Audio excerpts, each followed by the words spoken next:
There it is. Good morning, good morning, good morning, everyone. Happy Wednesday. Meteorologist Andrew Stutzke here, alongside with my weather job shadow, Allison Mills, Hello. joining us again this morning. So I did want to hop on and give you guys a quick update on some of the changes we've seen with this storm. It's not so much in the snowfall amounts or the storm's intensity, but it is more with the timing of some of these elements coming into play here, especially when it comes to the snow and the wind. Hello, there's a commercial. We'll let that play for a minute. And I think you guys can comment now this morning. At least that's what I'm seeing. The option is there. So if you have questions, put them in the comments section. I've got it up on my phone, and I think this little tool over here might show them too. But it looks like you can comment this morning. Don't forget you can text me as well. I put that up yesterday, but if you still remember that number, you can do that today. Good response to that, by the way. I think I had some 30 plus messages that I responded to. But I want to start with, of course, what's kind of going on out there. Obviously, we're not seeing anything today other than a cold. But you were saying you've been to the grocery store. Yes. And what did you see at the grocery store? A lot of people everywhere. So pack your patience if you're going to the grocery store today. Yeah, I had a feeling that folks were going to be slamming that. If not today, definitely probably first thing tomorrow morning. That's just, natural instinct for what we do. We hear storms on the way, we're going to go to the grocery store and stock up in case we're stuck inside. I don't think that's going to be the case for us with this storm. Again, we're not focused on a heavy amount of snow. It's not Snowmageddon. It's not a foot of snow. In fact, the numbers have actually fallen since what we looked at yesterday, which is some good news in that regard, but it's still going to be a very potent storm that's going to pack quite a punch. So let's go ahead and take you through what's going on right now. This map is a lot different than what we looked at yesterday in terms of the advisories that are in effect. There you see the winter storm warning has expanded. It now covers nearly the entire state of Iowa. All of us here in the Quad Cities were under the winter storm warning, and there's a couple counties that are not yet, and that would be areas east of, say, Bureau County, as you get down towards Henderson and Warren County. Knox County, I was explaining this to Allison, you're in a different National Weather Service office territory. So Lincoln will eventually expand this winter storm warning eastward. Same goes with those of you that may be watching us from Lee County on the Illinois side of the river. Dixon, Amboy, you'll eventually be included in this. And of course, I think Rockford, Chicago will too. But that will come with a later update this morning. Every office has their own timing on these things. But regardless, we're under the warning. So again, it's not for snow, but it is for blowing snow, whiteout conditions. This also includes dangerous wind chills as well. Rather than issue all these different advisories and warnings, you can put everything under an umbrella, and that's what they're doing with the winter storm warning. 2 to 4 inches of light, fluffy snow, wind gusts to 50 miles an hour. When you combine those two, it means whiteout conditions. And we were just talking about the blizzard warning criteria a little bit ago. I'm going to give her a pop quiz. Explain to the folks why we haven't gotten a blizzard warning, and also, what are some of the things we have to have a blizzard warning? Well, a lot of it comes to the wind. So we need a strong wind gust of at least 35 to 40 mile an hour for 3 hours or more. So that's going to be hard to judge until we know what kind of snow we're going to have on the ground and then see what those winds are going to do. Exactly. So the one thing to take away from that is you got to have so much wind over such a long period of time. And notice she didn't say anything about snowfall totals. You didn't say you got to have 2 inches of snow or 6 inches of snow or a foot of snow. Correct. In the definition of a blizzard, you will find nothing in there to do with how much snow is on the ground. It all has to deal with the snow that's being lofted into the air, reducing visibility, and for a certain length of time. Great job. Great job. She's doing great. She's doing great. So that's what we've got going on, and that's why we don't have a blizzard warning yet. However, as I was telling Allison earlier, we've had a past history of jumping into these things and seeing this upgraded at the last minute to a blizzard warning. So that could still happen. I don't want you to take it lightly or lighter because it's not a blizzard warning. Don't think that this is going to be a less impactful system because we don't have a blizzard warning. It's a winter storm warning. You got to treat it as an equal, and that there's going to be some travel problems. So let's go through this. Let's break down the timeline. A lot of folks yesterday were texting in, I'm going to Des Moines. I'm going to Chicago, Peoria. When do I need to leave by to avoid the bulk of this weather? If you're going to head west, this is it. This is last call this morning because we've seen this timetable shift a little bit earlier. So if you want to beat the system, you need to go now. If you're heading west. If you're heading north by noon today, south and east, you get a little bit more time. because of course weather moving from west to east, the further east you go, the longer it's going to take for it to get there. So by 7 o'clock tonight, I think you need to have those travel plans wrapped up and you need to be on the road ready to go. Here's the timing of when the snow and the wind is going to arrive. So there you see much of Iowa, late afternoon, overnight tonight. That hot teal zone, that real bright teal zone, that's the earliest onset of all this stuff. Tomorrow for us in the Quad Cities, it's tomorrow morning. Farther east, Chicago, into the Ohio Valley, Tennessee Valley, Kentucky, Indiana, Michigan, is more of a Thursday afternoon, tomorrow evening event. So bottom line, again, if you're heading west today, you need to leave now. This is it. This is last call. Otherwise, you're going to be dealing with quite a mess on your hands and very low visibility coming in. So here's the updated timeline. And the one thing you're going to notice that changed from yesterday is that we're going to start the snow much earlier in the morning. It's not noon anymore. It's actually 6, 7, possibly as late as 8 o'clock in the morning now for snow starting. The snow will actually end and start tapering off to flurries by noon. So it's not a long duration snow event. It's not an all-day thing. But the thing that is going to be long duration is the wind. And that wind will pick up by mid-afternoon Thursday. You see by 6 o'clock I've got us in the red for storm impacts. That's high or major impact. And I'm going to keep that red all the way Friday, all the way basically through Friday night because of the wind coming in. And we've seen, gusts up to 50? 50, yeah. Yeah. I mean, this is impressive stuff. Very impressive. And the snow is light. It's not heavy. It's not wet.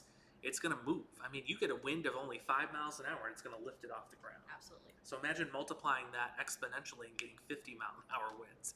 That's why we're so concerned with this. I think travel will start to improve Christmas Eve. We kind of talked about this yesterday when we were doing weather on the road. If you want to do Christmas Eve services, I think you're going to have a little bit better luck traveling for that. And certainly by Christmas Day, much better travel. I don't see much issues there unless you're going to be in the open country. There'll be some minor blowing and drifting there, but I think it'll be wrapping itself up by then. So these are the impacts because, again, I want to emphasize this is not about the snow. I can guarantee you I'm going to see a message on social media somewhere that says, you guys busted this forecast. We didn't get a foot of snow. Not that we were calling for a foot of snow to begin with, but if you were looking at a certain computer model that was plastered all over social media, you were thinking we were going to get 2 feet of snow or 3 feet of snow, but not happening. No. Can't trust those early model runs. That's why I don't want to look that far out. Exactly. Exactly. Good advice. So our biggest concern is the blowing snow, the whiteout conditions, then the strong winds which create that blowing snow, and then another big concern, low wind chills. Notice snow is clear at the bottom of that list. It's 2 to 4 inches, and even if it were to accumulate that much, it's the light fluffy stuff. So you can take the leaf blower out and blow this off your driveway. That's how light this will be because the air is so cold. It is going to be so cold. So let's go through future track, and I'm going to push this all the way to tonight because this is when the snow is going to start. It's the first round. It's not the one that's going to add up to a lot, maybe an inch if you're lucky, but it does stick around through the morning commute tomorrow. This is going to potentially give us a little bit of slick roadways as we start your day tomorrow. But notice as we go into the late morning, and especially here about 11 o'clock, that's the steadier snow. This is the stuff that's going to pile up a little bit more. But look at the temperatures. As it is snowing, we're in the single digits and actually falling below 0 behind the snow. We'll fall below 0, I think, before sunset tomorrow night. There you see we're at 4 as the snow is wrapping up at 1 o'clock, and then we'll fall closer to 0 and then below 0 by late afternoon into the evening. Yeah, that's going to be nasty. And of course, the wind is going to be picking up quite dramatically with that as well. So there's your snowfall amounts. This is our high resolution run. I do like what this is putting out. It's a little bit lower than what we saw yesterday. But we were just kind of perusing through all the computer models we look at, and we really didn't see too much change. No. Pretty in agreement, yeah. And that's a good thing. It should be for this, as close as we are to this system. Sure. We expect that. So this is, I think, a good consensus. Most of us, 2 to 3. Could there be an isolated 4? Absolutely. But I think 2 to 3 is a good bet right now. Again, very light, very fluffy in nature. Your road impacts, north-south roads first with this storm, and then all roads eventually, because look at your wind gusts. This is tomorrow evening at 8 o'clock, right out of the west-northwest at 37 miles per hour. It gets even stronger as we head into Friday morning and Friday afternoon. We'll surpass 40 miles an hour easily, start approaching 50 miles an hour as we head into Friday afternoon and Friday evening. That's why I'm keeping the red zone through Friday night, because of this right here. And then those winds will finally begin to subside a little bit as we go into Sunday morning. That's why I think that Christmas Day travel is back in the green zone, because a lot of the roads will be in much better shape with that. Let's next talk about the dangerous wind chills, because this is impressive. This is an Arctic front that's driving the snow band in here tomorrow morning. There you see the front right on top of us in the Quad Cities with a feels like temperature of 6 above. But by tomorrow afternoon, there you see it, tomorrow evening, Friday morning, teens, 20s, 30s below zero. Yeah. Yeah, I know. I'm not ready. No, I'm not. I'm not ready. And through Friday itself, it's not even changing much. We're still 25 to 30 degrees below zero for a feels like temperature. And look at to the northwest, it gets even worse. We're still going to be dealing with this all the way through Christmas Eve morning. On Saturday, there's 7 o'clock in the morning. And even as I go into Saturday afternoon, still below zero as well. I know some churches, I think including my own, are still doing a Christmas Eve service, but if you're going to that, yeah, make sure you're layered up. Absolutely. It's going to be cold. It is going to be cold. What else we got to talk about? Yeah, here's the dangerous cold. Let's break it down kind of number by number, day by day, if you will. There you see the worst is going to be Friday morning. A little bit better. I don't know if 25 below is any better. I mean, at that point, is it really noticeable? You're just cold. You're just cold all over. Yeah, I don't think there's a huge difference. So let's just say the bitter cold sticks around through at least Saturday night. By Christmas Day, it's a little bit better, but we're still below zero. So not too much improvement there. But look at next week. Wow, that's a heat wave. We'll be up to 40 by the middle part of next week. And actually, we're talking about rain next Thursday and Friday. I know, right? The ground's going to be frozen and some of this snow is going to be left over because you see we're not going to melt it before then. But yeah, we got a messy period coming up in the next 36 to 48 hours. I know. One thing we didn't talk about is today's the first day of winter. It is, that's right. What kind of omen does this I signify? don't know. Mother Nature's like, here you go, here's a snowstorm. I don't like it. I'm hoping that, okay, we go into winter like this, like a lion, but we come out like a lamb. That would be Like, great. first day of spring, it's 70 degrees. The sun is shining. It smells wonderful outside. The flowers are blooming. Maybe. We'll see. Soon. Yeah, we'll find out. I think, we're still in line for a rough winter after all. We've talked about this many times. We're going to have above average snowfall.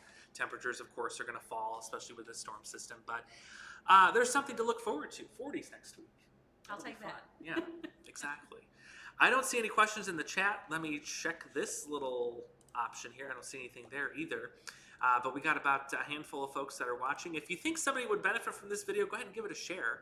Subscribe to our YouTube channel. I do plan on doing this again tomorrow, but I'm going to push it up to a little bit earlier. I'm going to push it up to 8 o'clock tomorrow morning for our next YouTube Live, because I think that's going to be more of an impactful time. We'll have some stuff going on. And plus, we do plan on having the Beast out roaming tomorrow as well to give you an update at road conditions and all that good stuff. So please do travel safe.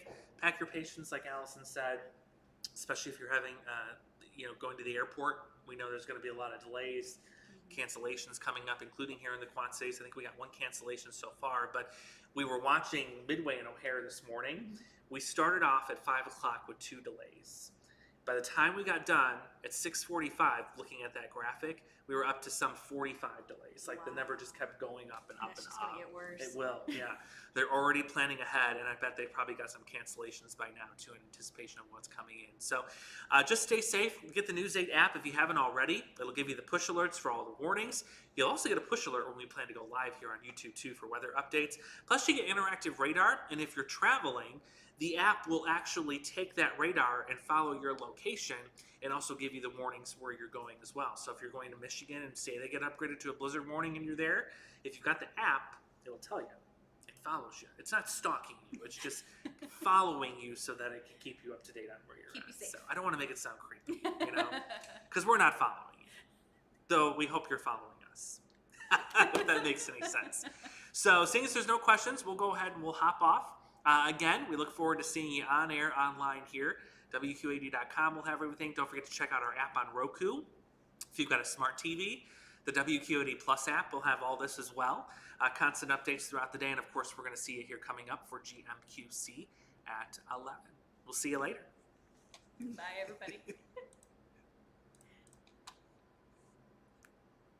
Sweet.